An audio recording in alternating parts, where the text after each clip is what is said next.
Assalamualaikum warahmatullahi wabarakatuh.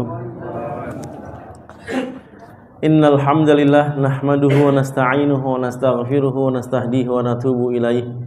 Wa na'udzu billahi min shururi anfusina wa min sayyiati a'malina.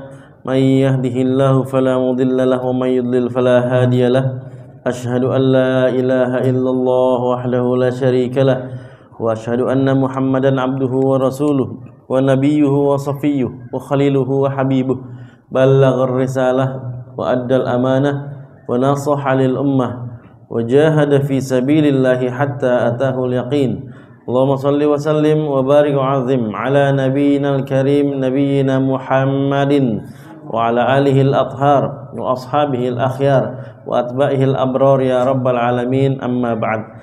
Para asatid wal ustazat, para hujjaj, tokoh masyarakat, bil khusus seluruh pengurus Masjid Al-Ikhlas Janur Kuning, seluruh pengurus wilayah, majelis taklim, bapak-bapak, ibu-ibu, saudara-saudari yang saya cintai karena Allah, seluruh jamaah salat maghrib yang mudah-mudahan Allah berikan keberkahan dalam hidupnya. Mari kita bersyukur kepada Allah atas segala nikmat dengan mengucapkan lafaz alhamdulillahi rabbil alamin. Kita sampaikan salawat dan salam kepada Rasulullah dengan mengucapkan lafaz Allahumma sholli ala sayyidina Muhammad wa ala ali sayyidina Muhammad. Kita lanjutkan pembacaan kitab Asy-Syama'il Al-Muhammadiyah yang rutin kita baca setiap Rabu pekan keempat di Masjid Al-Ikhlas. Terakhir kita sudah membaca sampai bab ibadahnya Rasulullah sallallahu alaihi wasallam, bahwa yang dimaksud dalam bab ibadah ini adalah ghairul maktubah, selain yang 5 waktu. Saya sudah menyampaikan penjelasan dalam buku ini, mengatakan bahwa kenapa 5 waktu tidak dibahas, karena mukmin muslim mestinya sudah selesai urusan kesadaran sholat 5 waktu. Jadi tidak perlu harus diingatkan selalu sampai barangkali orang tua ke anak misalnya ya, yang sudah balik sampai kesel-kesel, sampai berantem-berantem baru mau sholat. Nah, jadi perlu ada prakondisi, Pak. Prakondisi sebelum balik sudah membiasakan, sudah diajak, sudah dipahamkan, sehingga waktu balik tiba dia sudah selesai itu terpaksanya, beratnya, ngambek-ngambeknya gitu. Urusan capek, urusan lagi mepet waktunya, itu beda hal. Tapi kalau dalam kondisi yang normal, maka dengan penuh kesadaran sudah pasti melaksanakan sholat 5 waktu. Makanya di sini yang dimaksud dalam bab ibadah adalah selain yang 5 waktu. Lebih banyak pembahasannya tentang qiyamul lail atau tahajud. Kita lanjutkan bahwa kita sudah membaca Rasulullah sallallahu alaihi wasallam pernah satu malam ya, salat bersama sahabat ya, yang bernama Abdullah bin Abbas. Kemudian ketika malam itu beliau sholat qiyamul lail atau tahajud, Abdullah bin Abbas bermakmum kepada Rasulullah, tapi di sebelah kiri. Nah, ingat ya Pak ya, saya praktekin bulan lalu. Rasul, Imam, Abdullah bin Abbas bermakmum sebelah kiri, kemudian dipindahin ke sebelah kanan, ya, ditarik atau disentuh kupingnya, dipindahin ke sebelah kanan gitu ya. Bukan digeret ya, dijewer gitu. Ini menunjukkan bahwa kalau kita mau menjadi makmum ya, ketika terlambat sholat ya, maka otomatis posisikan diri di sebelah kanan gitu. Sebelah kanannya imam. Nah, ini kalau kita yang udah terbiasa hadir dalam majelis ilmu, nah ini udah ma'ruf, udah mafhum, dipahami bersama. Tapi kalau memperhatikan beberapa orang, misalnya saya yang tinggal di Pelumpang, Pak, ada orang-orang pasar atau pengunjung pasar. Waktu itu sholat asar, kami sudah hampir 4 bulan talaki ya. Jadi Syekh dari Mesir datang ke Al-Ikhlas Pelumpang, kemudian guru-guru rumah Quran, termasuk Ustadz kita, Ustadz Basit, itu talaki, setor bacaan gitu. Nah, biasanya ba'da asar sampai isya. Lebih sering beliau sholat asar di Al-Ikhlas Pelumpang. Begitu sesekali beliau terlambat karena macet, beliau melihat ada orang yang baru mulai jamaah. Kemudian posisi makmumnya sebelah kiri. Nah, ini kan basic. Basic. Ternyata masih ada ya sebagian kecil kaum muslimin yang memang belum tahu nih tata cara sholat berjamaah. Nah, hadis yang bulan lalu kita pelajari itu jadi contoh bahwa kalau sholat berjamaah pertama kali ya hanya berdua misalnya, maka posisi makmumnya ada di sebelah kanannya imam. Nanti ketika sudah agak banyak atau memang dari awal sudah ada berempat, berlima, seperti biasanya makmumnya pada umumnya di belakang gitu. Ini yang sudah kita pelajari. Kita lanjutkan. Bismillahirrahmanirrahim. An Aisyah radhiyallahu anha, dari Ibunda Aisyah, semoga Allah meridhoinya, anna nabiyya sallallahu alaihi wasallam kana idza lam yusalli bil laili mana'ahu min dzalikan naum, bahwa Rasulullah SAW kalau tidak melaksanakan qiyamul lail, tahajud, disebabkan karena ketiduran. Wah, Rasul ketiduran juga ya. Rasul juga manusia, ya Pak ya. Sifat manusiawinya nampak ketika lapar, kemudian ngantuk, kemudian ada hajat kepada istrinya. Nah, itu manusiawinya gitu. Bedanya apa? Yuha ya, ilaihi. Bedanya adalah beliau diberikan wahyu dan beberapa mukjizat yang tentu tidak dimiliki, tidak didapatkan oleh manusia biasa seperti kita gitu. Nah, dari sisi manusiawinya beliau juga pernah saking capeknya nggak bisa nahan ngantuk, maka ketiduran gitu sampai tidak sholat tahajud. Au ghalabathu ainahu shalla minan nahar thintai asyrata rak'atan. Karena sebab ketiduran itu Rasulullah sallallahu alaihi wasallam sholat di waktu paginya atau siangnya sebanyak 12 rakaat. Penjelasan. Tadarukan lima fatahu minat tahajud kullihi au ba'dihi, wa fihi dalilun ala jawazi qada'in nafilah li alla ta'tadan nafsu bitarki. Maksudnya apa?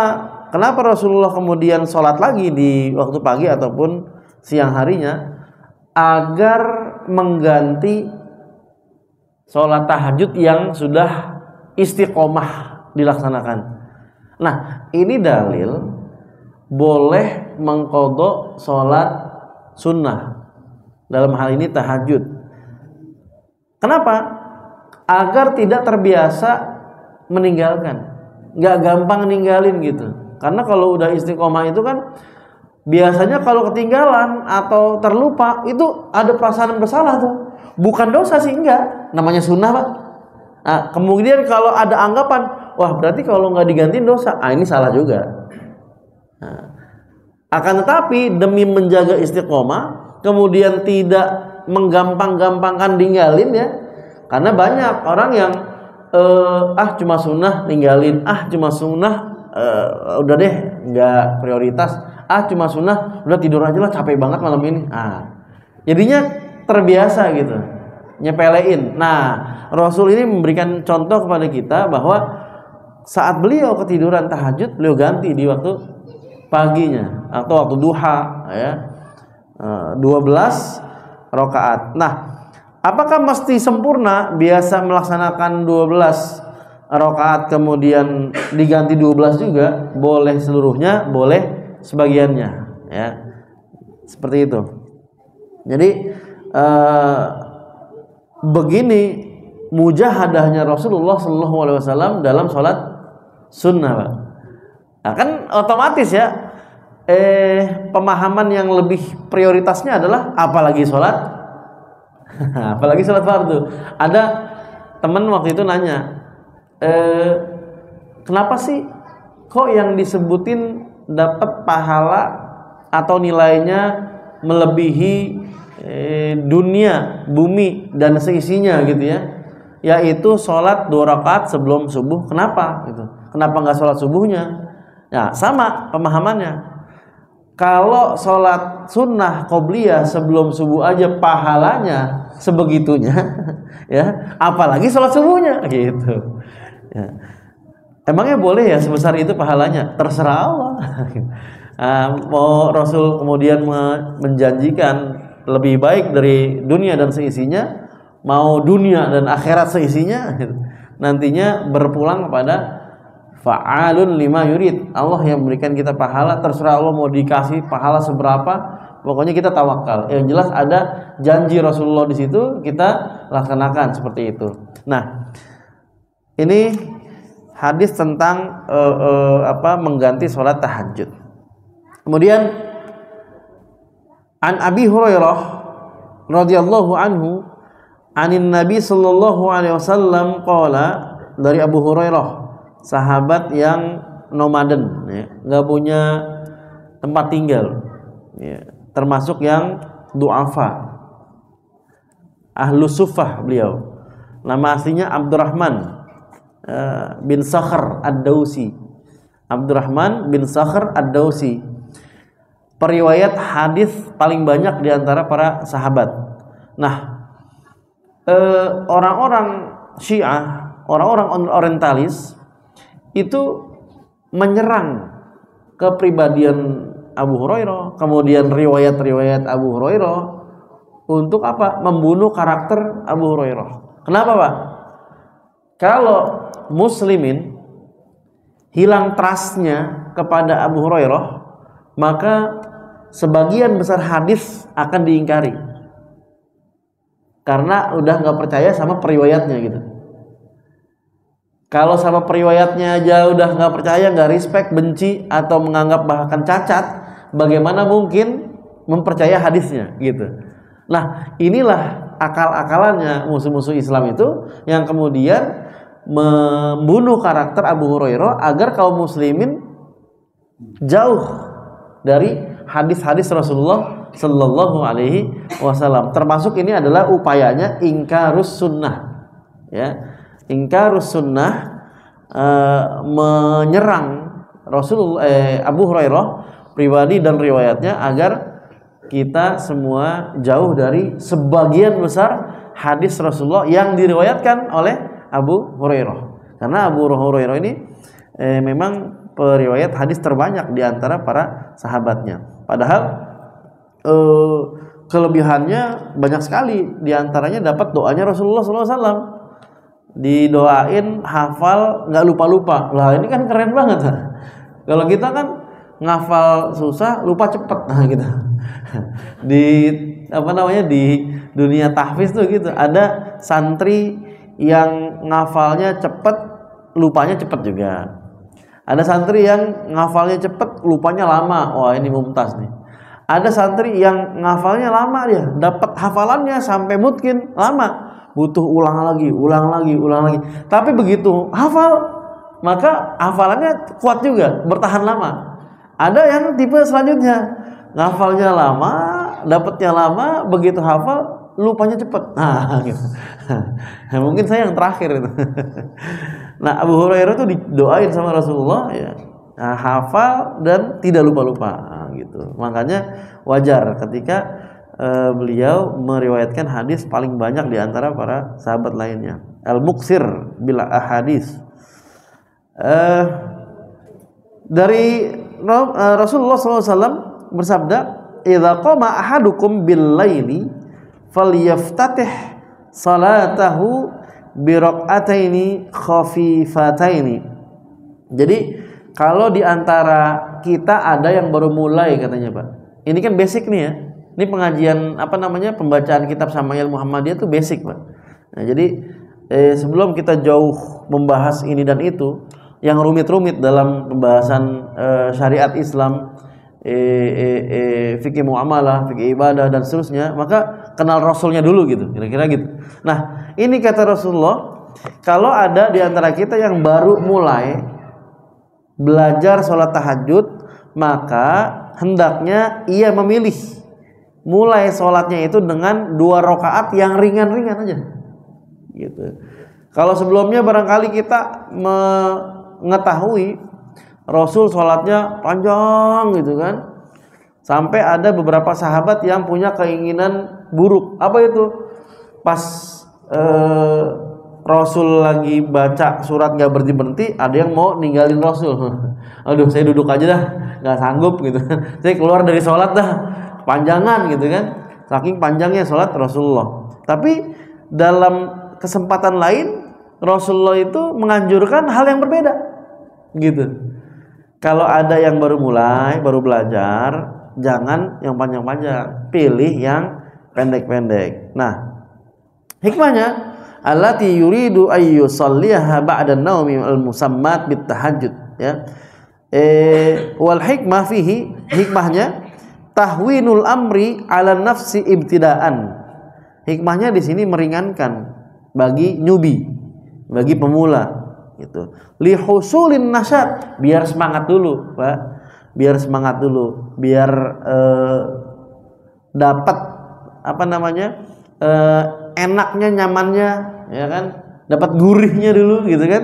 Wah, ternyata ringan nih tahajud nih 2 rakaat. Oke deh, besok lanjut gitu. Wal irsyad ila anna man syar'a fi syai' falyakun qalilan hatta yu'awwida nafsahu bil amal ala tadrij. Dan ya, untuk semua amal soleh yang kita niatkan istiqomah itu, maka pilih yang ringan-ringan. Kuncinya istiqomah itu jangan pilih yang berat-berat, ya. Adwa muha wa in qalla, itu anjuran juga agar kita pilih yang ringan-ringan tapi continue. Yang paling dicintai adalah yang ringan, ya meskipun ringan tapi jalan terus. Sedekah yang misalnya 10.000 tapi bertahan 15 tahun, ya, itu lebih baik dibanding sedekah sekali 1 juta seumur hidup, gitu kan. Nah kalau dihitung kan, ya. Jadi istiqomah itu penting untuk dijaga dengan cara pilih yang ringan. Ya, masa nggak naik-naik kelas 2 rakaat terus? Nah, biasanya bisikan setan seperti ini. Mau menipu manusia, udah deh, geber, gaspol, jangan kasih kendor. Qiyamul Lail, ayo hidupin nih bulan Rajab, Sya'ban sampai Ramadan. Qiyamul Lail belajar 12. Lah, ada yang baru mulai, Pak. Ada yang baru mulai. Begitu Al-Ikhlas Janur Kuning mengadakan Qiyamul Lail berjamaah, langsung 12 yang baru mulai kabur, besok enggak lagi. Gitu. Jadi biar 2 dulu, ya. Udah gitu 12 rakaat. Ya, rakaat pertama baca setengah juz. Ya. Kemudian setelahnya setengah juz, 1 juz sekali salam. Wah, dahsyat ini. Ya, maka berat itu, berat. Padahal Rasulullah SAW menganjurkan kalau baru mulai pilih 2 rakaat yang ringan. 2 rakaat loh, Pak. Bukan 12. 2 rakaat aja, Pak. Ini aja bagi yang baru mulai berat, Pak.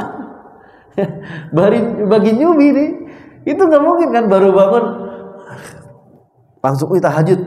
Belum tentu. Baru bangun nih masih aduh muka bantal dulu, ngucak-ngucak dulu. Minum dulu. Tahajud enggak? Kan newbie. Ya.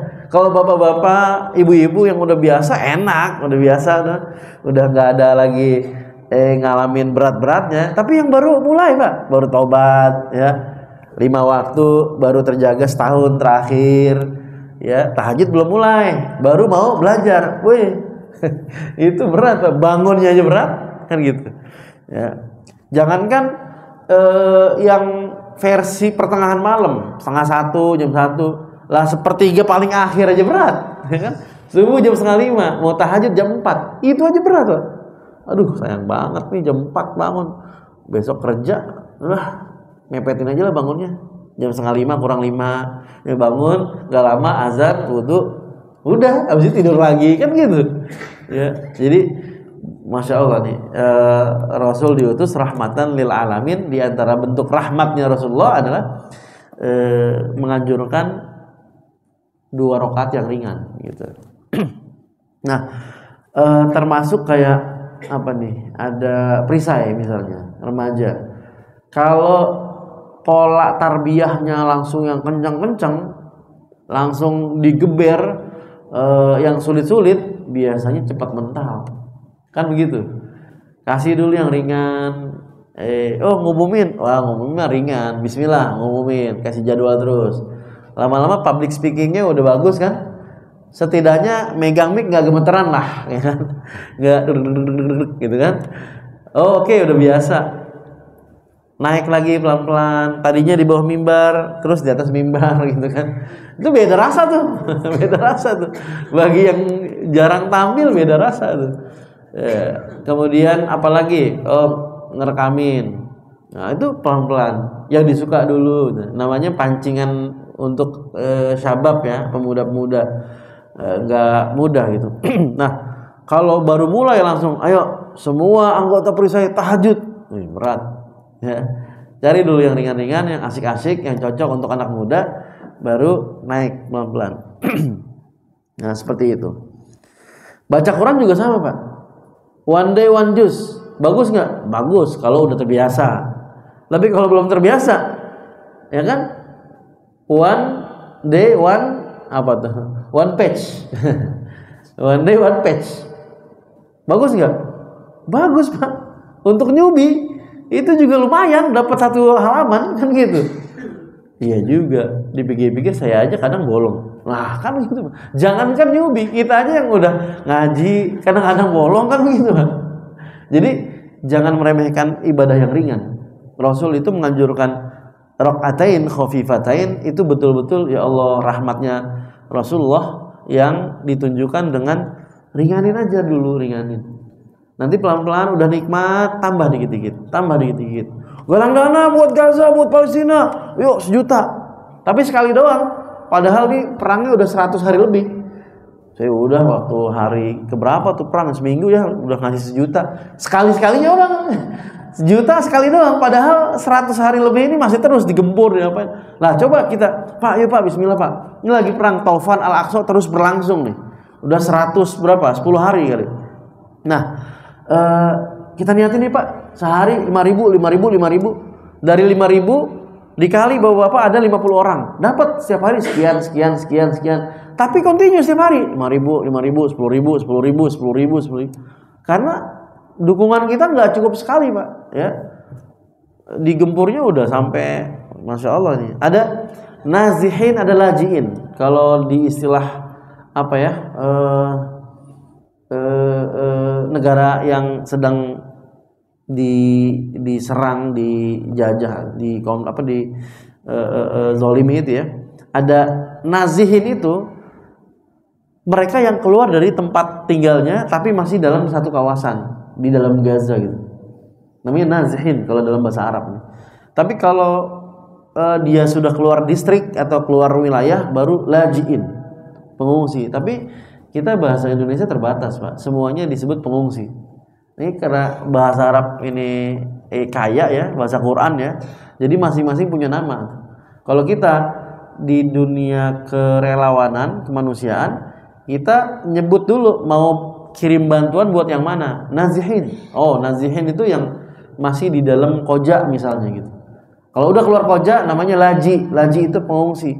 Kalau nazih dia mungkin masih kadang tidur di tenda ini, kadang pindah ke sini, kadang masih begitu. Tapi intinya keluar dari rumah gitu. Karena di titik misalnya Pelumpang sudah dijadikan sasaran rudalnya terus sama Zionis gitu. Dia pindah ke anggaplah di Kincir gitu atau di Manja. Nah, itu Nazihin namanya. Nah, itu terus berlangsung, Pak. Jadi kalau kita cuma sekali ya ayo sama-sama kita praktekin nih. Istiqomah tapi walaupun sedikit tapi istiqomah gitu kan. Baik. Selanjutnya an Abdullah bin Abi Bakar an abihi anna Abdullah bin Qais bin Makhramah akhbarahu an Zaid bin Khalid al-Juhani annahu qala la armuqanna salatan Nabi sallallahu alaihi wasallam armuq apa itu armuq? Mengamati an-nazar bil muraqabah, ngamatin, ngeliatin detail gitu kan. Aku satu hari pernah mengamati sholatnya Nabi sallallahu alaihi wasallam satu malam gitu. Berapa rakaatnya, rukunya seperti apa, bacaannya gimana gitu. Fa tawassatu atabatahu. Ya, kemudian aku tidur waktu itu, nyender ya, di sebuah bantal. Au fustatahu. Ya. Fa shalla Rasulullah sallallahu alaihi wasallam, lalu aku melihat Rasulullah sallallahu alaihi wasallam. Jadi ini di tenda, Pak. Ya, di kemah waktu itu. Rasul sallallahu alaihi wasallam menggunakan kayu ya untuk dijadikan bantalan tidurnya. Sama para sahabat juga. Nah, lalu nampak Rasulullah sallallahu alaihi wasallam salat rakaataini khafifatain. Ini 2 rakaat yang ringan. Tsumma shalla rakaataini tawilatain. Kemudian 2 rakaat ringan, kemudian tambah 2-nya lagi panjang. Tawilatain disebutin panjangnya itu 3 kali. Summa shalla raka'ataini tawilatain. Summa shalla, kemudian salat lagi ya, raka'ataini wa huma dunallataini qablahuma, dan 2 rakaat yang setelahnya ini tidak seperti 2 rakaat yang panjang sebelumnya ya. Summa shalla raka'ataini wa huma dunallataini qablahuma. Sama disebutin lagi 2, tidak seperti panjang sebelumnya. Kemudian summa shalla raka'ataini wa huma dunallataini qablahuma, disebutkan lagi nih 2 rakaat tidak seperti panjang sebelumnya, dan disebutkan 3 kali itu ya, artinya sampai 12. Saya hitung tadi 2 12 gitu. Nah, summa autaro, kemudian Rasul tutup dengan witir ya, 1 witirnya, biwahidatin, 1 witir ya, bukan 3, 1. Fadzalika salasa asyrata rakaatan, maka ditotalin 13 rakaat. Nah, itu yang disaksikan oleh seorang sahabat ketika sedang bersama Rasulullah di sebuah tenda kemah. Ya kan kalau lagi perang, Pak, pasang tenda kan. Ya. Karena kan jauh dari rumah masing-masing, jadi biasanya mendirikan tenda gitu. Itu 13 rakaat salat tahajud. Yang pertama ringan, kemudian yang pertama tuh maksudnya 2 rakaat ya, 1 salam. 2 gitu. 2 rakaat pertama ringan, kemudian yang berikutnya panjang, setelahnya ringan gitu. Enggak sepanjang sebelumnya. Kemudian ditutup 1 salat witir. Selanjutnya an Abi Salamah ibn Abdurrahman annahu akhbarahu annahu sa'ala Aisyah.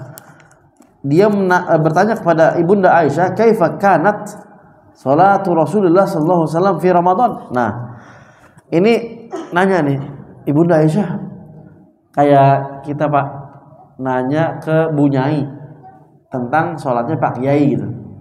Kalau dulu sahabat itu nggak sungkan, memang ada rasa sungkan kepada Rasulullah karena begitu wibawanya Rasulullah, tapi dalam banyak hal itu para sahabat enjoy gitu, nanya ke istrinya Rasulullah gitu, bukannya kemudian nanya ke istri Rasul, nanya ke istri Pak Kiai, janganlah, aib, nggak boleh, enggak. Rasul itu seperti kitabun maftuh, buku yang terbuka, mau baca di halaman berapa aja silakan. Karena kan utusan Nabi, dicontoh gitu. Ya, uswatun hasanah. Kalau tertutup, ya, rahasia, nggak boleh, ini amalan saya aja, nanti nggak boleh tahu. Nah, ini gimana kemudian para sahabat mengamalkan, menyontohkan gitu. Nah, nanyalah ke Ibunda Aisyah, gimana sih qiyamul lail, tahajudnya Rasulullah Shallallahu alaihi wasallam ketika bulan Ramadan gitu. Faqalat ma kana Rasulullah sallallahu alaihi wasallam liyazida fi Ramadan wala fi ghairihi ala ihda asyrata raq'atan. Tidaklah Rasulullah sallallahu alaihi wasallam dalam hadis ini salat lebih dari 11 ya rakaat gitu. Nah, kemudian yusolli arba'an la tas'al an husnihinna wa tulihinna summa yusolli arba'an la tas'al an husnihinna wa tulihinna summa yusolli salasan. Di sini hadis ini disebutkan beliau sholat 4 panjang bagus ya, kemudian 4 panjang bagus, lalu 3. Nah, dari sinilah mulai ada pemahaman. Ulama mayoritas memahami arba'an ini tetap pada prakteknya 2-2. Karena hadis yang berbicara tentang tahajud qiyamul lail itu raqatain gitu. 2 sangat kuat gitu. Jadi mayoritas ulama memahami yusolli arba'an 4 rakaat itu maksudnya 2 Sebagian kecil ulama memahami 4 karena teksnya 4 katanya gitu. Makanya kita temuin Pak ya Pak ya, tarawih ada yang formasinya 4-4-3. Nah, itu formasi udah kayak bola gitu. 4-4-3. Di sini sekitar Koja Bapak tahu di mana Pak 4-4-3? Tahu? Pernah Pak? Di sini pernah ya? Wah, iya. Jadi ya kalau nanti ada yang bertanya-tanya, nah ini hadisnya nih, gitu. Ya. Tapi sekarang pakainya 2 ya. Tahun berapa Pak Haji? Udah lama. 2000-an. Lama ya. Pernah lah ya, pernah. Kalau kita praktek di Aliklas Pelumpang, wah ini ajaran baru katanya nih, ajaran baru. Ya. Kalau di Ataubah mana tuh? Benlai ya? Iya, Benlai. Di sini Darut Taubah ya?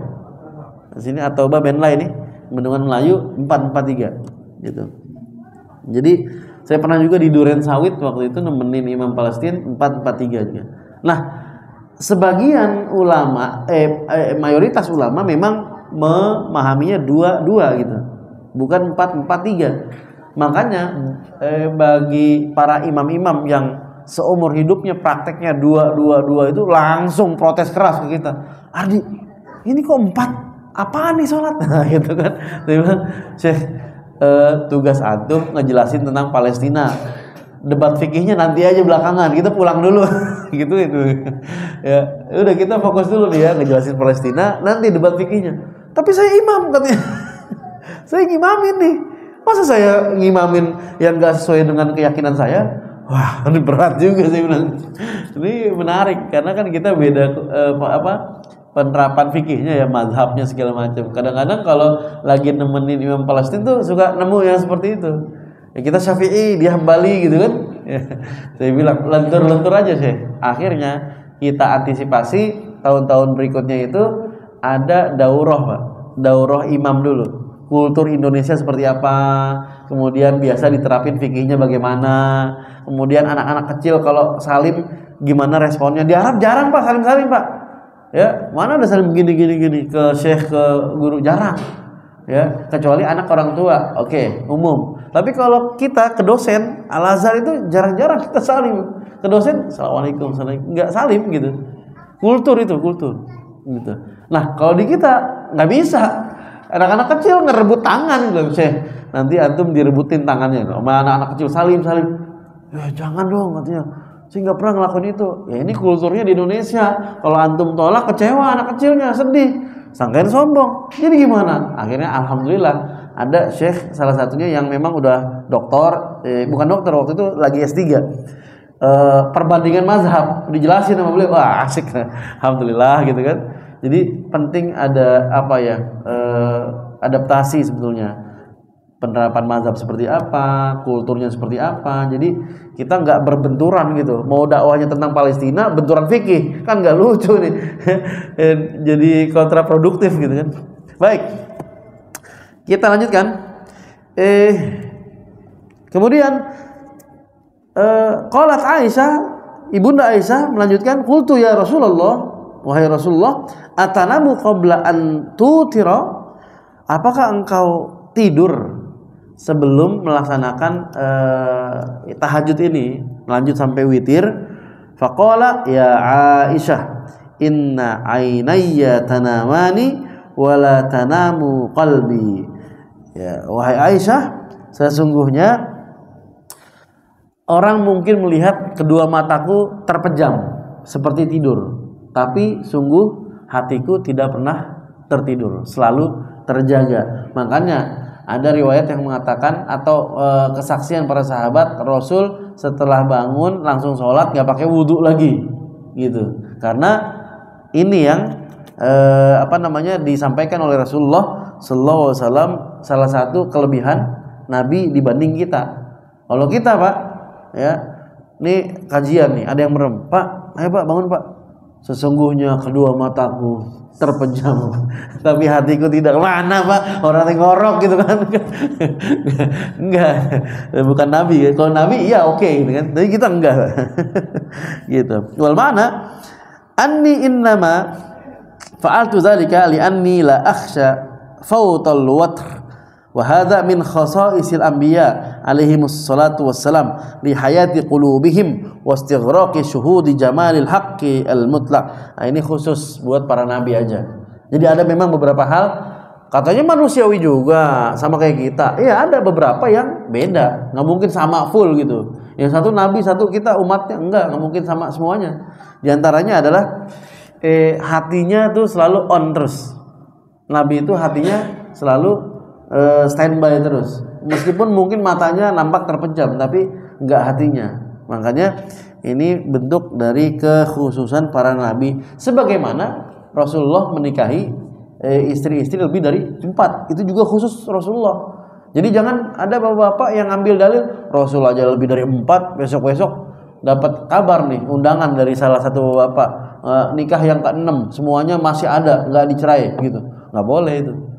Tapi kalau misalkan nikah cerai, totalnya 6. Sekarang berapa? 3. Nah, itu nggak apa-apa gitu. Nah, tapi kalau dengan dalih saya mau ngikutin sunnah Nabi berapa? 9 dulu deh nyobain. Ya, jangan, Pak. Jangan. Oh, ibu-ibu langsung komentar. Nggak boleh. Terlantar gitu. Beda kekuatan ya. Nabi itu perhatiannya, kekuatan fisiknya, imannya, takwanya, ibadahnya di rata-ratanya apa? Di luar rata-rata jauh. Kalau kita kan belum kok gitu kan. Ya, baik. Satu lagi Pak ya. An Aisyah, dari Bunda Aisyah ya. An Rasulullah sallallahu alaihi wasallam kana yusalli min al-laili 11 rak'atan yutiru minha biwahidatin fa idza faragha minha ittaja'a ala shiqqihi al-ayman. Rasul salat 11 rakaat ya. Fala yunafi ma thabata min ziyadatin aw nuqsan. Tapi bicara 11 ini Pak, bukan berarti hanya 11, enggak boleh kurang, enggak boleh lebih, enggak. Boleh kurang, boleh juga lebih, tergantung dengan kemampuan kita gitu. Karena riwayatnya macam-macam ya. Wala'allal ikhtilaf bihasbil ikhtilaf al-awqat wal halat. Tapi kenapa ada yang bilang 13 tadi sebelumnya, ada sekarang 11? Yang mana yang benar? Beda waktu.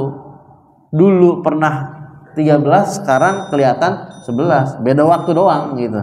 Nah, autulil qiraat wa qisariha, atau yang menjadi pembeda adalah ketika baca 13 dan tahajudnya 13 rakaat, yang ini di riwayat yang lainnya 11, maka perbedaannya ada pada panjang pendeknya bacaan. Ketika 11 lebih panjang berarti bacaannya, makanya hanya 11. Ketika 13 rakaat totalnya berarti sedikit lebih pendek dibanding yang 11 gitu. Au sihatin au maradin, atau ketika 13 Rasul lagi prima ya, lagi fit, tapi ketika kurang fit, agak pegel-pegel habis perang, ya 11 gitu kan, atau kurang seperti itu. Au litanbih ala sa'atil amri dzalika, atau menandakan bahwa ini urusannya nggak kaku. Tahajud itu ya nggak kaku harus 11, enggak. Harus 13, enggak. Tapi kan lewatnya 13. Ya, tapi ada yang 11 juga. Oh, maksudnya boleh kalau kita. Ada yang 2 tadi kan? 2 rakaat gitu. Jadi urusan atau pembahasan tahajud ini nggak kaku. Bapak mau 2, boleh nggak Pak? Mau 4 Pak? Mau 6? Mau 8? Boleh Pak. Gitu. Jadi tergantung kekuatan dan kondisi gitu Pak ya.